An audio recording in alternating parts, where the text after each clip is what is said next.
দোকানে মিষ্টি বিক্রি করে। দোকানে মিষ্টি বিক্রি করে তাদের সংসার ভালোই চলছিল। হঠাৎ নিমাইয়ের বউ একটা কঠিন রোগে আক্রান্ত হয়। গ্রামের কবিরাজকে দেখায়, কিন্তু তাতে কোনো কাজ হয় না। এই কথা গ্রামের সকলের মুখে মুখে হয়ে যায়। গ্রামের মোড়ল নিমাই আর তার বউকে গ্রাম ছাড়া করার জন্য লোকজন নিয়ে নিমাইয়ের বাড়িতে গিয়ে হাজির হয়। নিমাই, আরে এই নিমাই, বেরিয়ে আয় বলছি, ঘর থেকে বেরিয়ে আয়। এ কি মোড়ল মশাই, আপনি আমার বাড়িতে এই অসময়ে? বলি, তোর বউয়ের নাকি কোষ্ঠকাঠিন্য রোগ হয়েছে। হ্যাঁ মোড়ল মশাই, আমার বউয়ের শরীরটা ভালো না, তবে কোষ্ঠকাঠিন্য হয়েছে কিনা সেটা জানি না। তা তোর জানাও লাগবে না, আজই এই গ্রাম ছেড়ে তোরা চলে যাবি। এ কি বলছেন মোড়ল মশাই আপনি? আমার এই বাপ দাদার ভিটা ছেড়ে কোথায় যাব? কোথায় যাবি তা আমি জানি না, তবে তোকে এই গ্রাম ছেড়ে চলে যেতে হবে।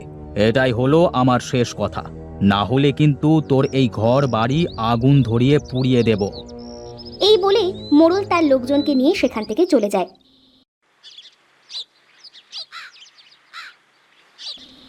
নিমাই ঘরের মধ্যে গিয়ে বউকে বলে, ও গো, চলো, আমাদের এই গ্রাম ছেড়ে চলে যেতে হবে। কেন গো, আমাদের এই গ্রাম ছেড়ে চলে যেতে হবে? তোমার যে রোগ হয়েছে তাতে গ্রামের সকলে ভয় পাচ্ছে, তোমার রোগ না আবার সকলের হয়ে যায়।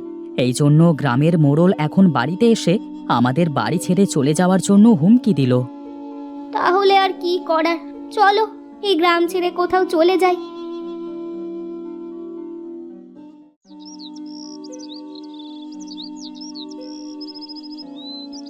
এরপর নিমাই আর শ্যামলী গ্রামের বাড়ি ছেড়ে রাস্তা দিয়ে হাঁটতে শুরু করে। তারা হাঁটতে হাঁটতে এক গ্রাম ছেড়ে অন্য গ্রামে চলে যায়। আর যে পারছি না গো। আচ্ছা, এই গাছের নিচে বসো, একটু জিরিয়ে নি। হ্যাঁ, তাই করো। হাঁটতে হাঁটতে অনেক ক্লান্ত হয়ে গেছি। নিমাই আর শ্যামলী গাছের নিচে বসে বিশ্রাম নিতে থাকে। এমন সময় সেই পথ দিয়ে একটা বুড়ি জল নিয়ে যাচ্ছিল। জল জল জল, আমাকে একটু জল দিবা? আমাকে জল দেবে গো বুড়িমা? এ গো তোমরা, এই গায়ে তো এর আগে কখনো দেখি নাই।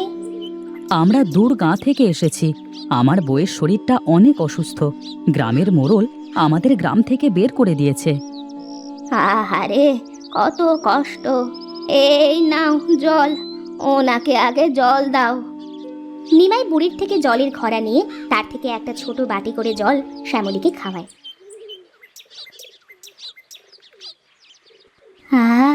জানি একটু শান্তি পেলাম। তোমরা এখন কোথায় যাবা গো? আমাদের যাওয়ার কোনো জায়গা নেই বুড়িমা, দেখি কোথাও যদি কোনো ঠাঁই হয়। এই অসুস্থ বউকে নিয়ে কোথায় আবার যাবে? চলো, আজ থেকে তোমরা আমার বাড়িতেই থাকবে। সত্যি বলছেন বুড়িমা? হ্যাঁ রে হ্যাঁ। বুড়ি তখন নিমাই আর শ্যামলীকে নিয়ে তার বাড়িতে যায়। এই হলো আমার ছোট কুঁড়ে ঘর, এখানে আজ থেকে তোরা থাকবি আমার ছেলে মেয়ে হয়ে। আর হ্যাঁ, একটা কথা, তুই আজ থেকে আমার জমিতে চাষ করে ফসল ফলাবি। ঠিক আছে বুড়িমা। মা, তুমি ঘরে যাও মা, আর তুই আমার সাথে চল, তোকে আমি আমার জমিটা দেখিয়ে নিয়ে আসি। হ্যাঁ গো, যাও। নিমাই বুড়ির সাথে মাঠে যায়।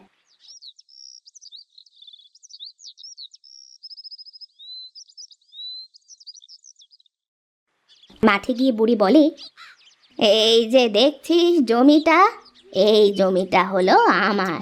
এই জমিতে অনেক ভালো ফসল ফলে, কিন্তু আমি বুড়ি মানুষ, আমি কিভাবে চাষবাস করব বল?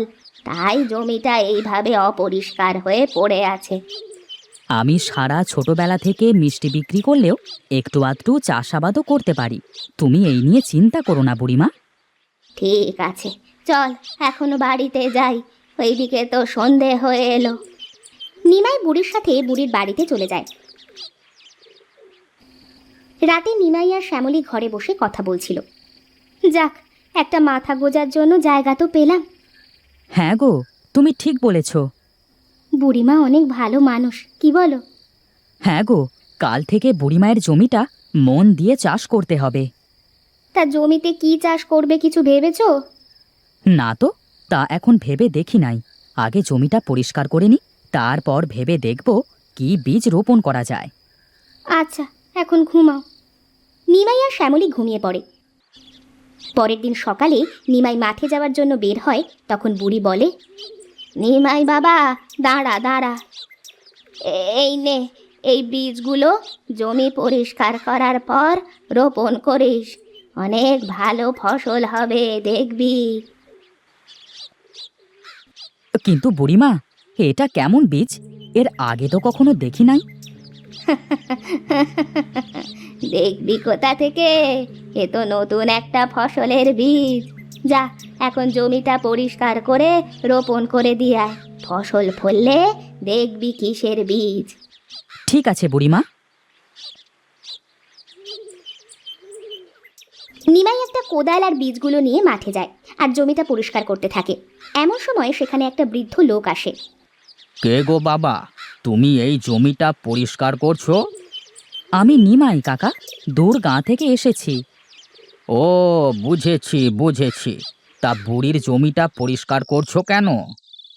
বুড়িমা তো আমাকে এই জমিটা পরিষ্কার করে চাষ করতে বলেছে। ও আচ্ছা আচ্ছা, তাহলে বুড়ি এবার তোমাকে ধরেছে? আমাকে ধরেছে মানে? কি বলতে চাইছেন কাকা? ও কিছু না বাবা, তুমি তাহলে পরিষ্কার করো। তা বাবা, আগে তুমি কি করতে? আমি আগে বাজারে মিষ্টি বিক্রি করতাম। বৃদ্ধ কোনো কথা না বলে সেখান থেকে চলে যায়। ভারী অদ্ভুত লোক তো, আসলো আবার চলেও গেল। যাগা, আমার কাজ আমি করি। নিমাই পুরো জমিটা ভালো করে পরিষ্কার করে, তারপর বুড়ির দেওয়া বীজগুলো জমিতে লাগিয়ে দেয়। যাক, জমিতে বীজগুলো লাগানো হলো, এখন জল দিতে হবে। এমন সময় আকাশের দিকে তাকিয়ে দেখে মেঘ জমেছে আর বিদ্যুৎ চমকাচ্ছে। আহা, মেঘ হয়েছে, আমাকে আর কষ্ট করে জল টেনে দিতে হবে না। এখনই মনে হয় বৃষ্টি শুরু হবে। যাই, আমি বাড়িতে যাই। এই বলে নিমাই কোদাল নিয়ে বাড়িতে চলে আসে আর এসে দেখে শ্যামলী ঘরের বারান্দায় রান্না করছে। ওগো, তুমি রান্না করছো? হ্যাঁ গো, দেখো, আমি সুস্থ হয়ে গেছি। কি বলো কি, তুমি সুস্থ হয়ে গেছো? হ্যাঁ গো, বুড়িমা একটা ওষুধ দিল আর সেটা খাওয়ার পর আমি সুস্থ হয়ে গেছি। এমন সময় হঠাৎ বৃষ্টি শুরু হয়। আহা, মাঠে বীজ লাগিয়ে আস্তে আস্তে বৃষ্টি শুরু হয়ে গেল। যাক, অনেক ভালো হলো। নিমাই বাবা, জমিতে সব বীজ রোপণ করেছিস তো? হ্যাঁ বুড়িমা, আমি সব বীজগুলো লাগিয়ে রেখে এসেছি। মা শ্যামলী, তোর বরকে নিয়ে গিয়ে ভাত খেতে দে। বুড়ির কথায় শ্যামলী ভাতের হাঁড়িটা নিয়ে ঘরের মধ্যে যায়।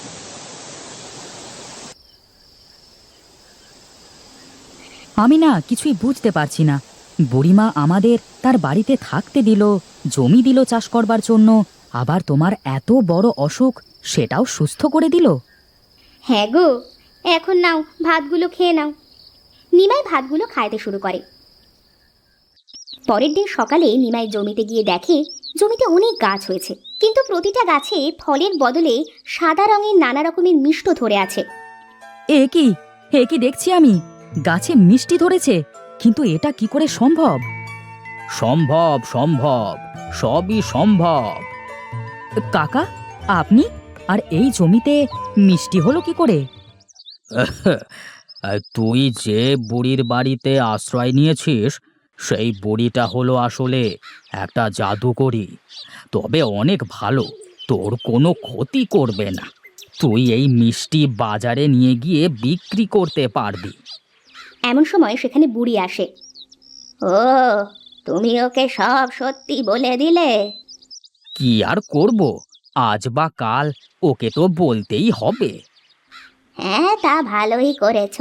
শোন নিমাই, যা, এই মিষ্টির গাছ তোদের গ্রামে নিয়ে গিয়ে মাঠে চাষ করগে যা। আর হ্যাঁ, তোর আর কষ্ট করে চিনি আঠা কিনা লাগবে না।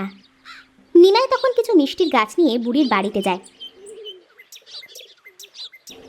তারপর শ্যামলীকে সব কথা খুলে বলে। তারপর তারা তাদের গ্রামে যায়।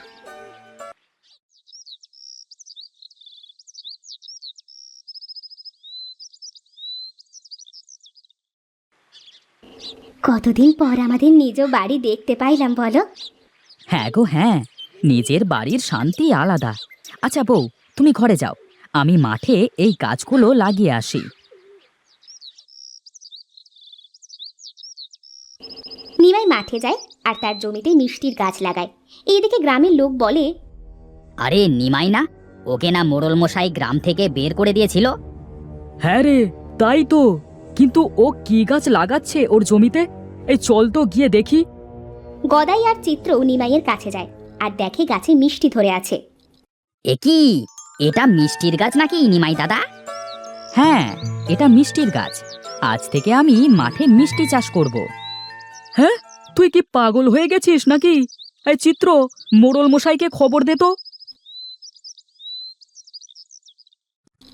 চিত্র মোড়লকে গিয়ে ডেকে আনে। এ কি করছিস তুই নিমাই? আর তোকে তো আমি গ্রামে ঢুকতে নিষেধ করেছিলাম। ভয় নাই মোড়ল মশাই, এই যে মিষ্টির গাছ দেখছেন, এই মিষ্টি যে যে খাবে তার কঠিন রোগ ভালো হয়ে যাবে। সত্যি বলছিস তুই? তাহলে আমাকে একটা দে তো, আমি খেয়ে দেখি আমার ঠান্ডাটা ঠিক হয় নাকি।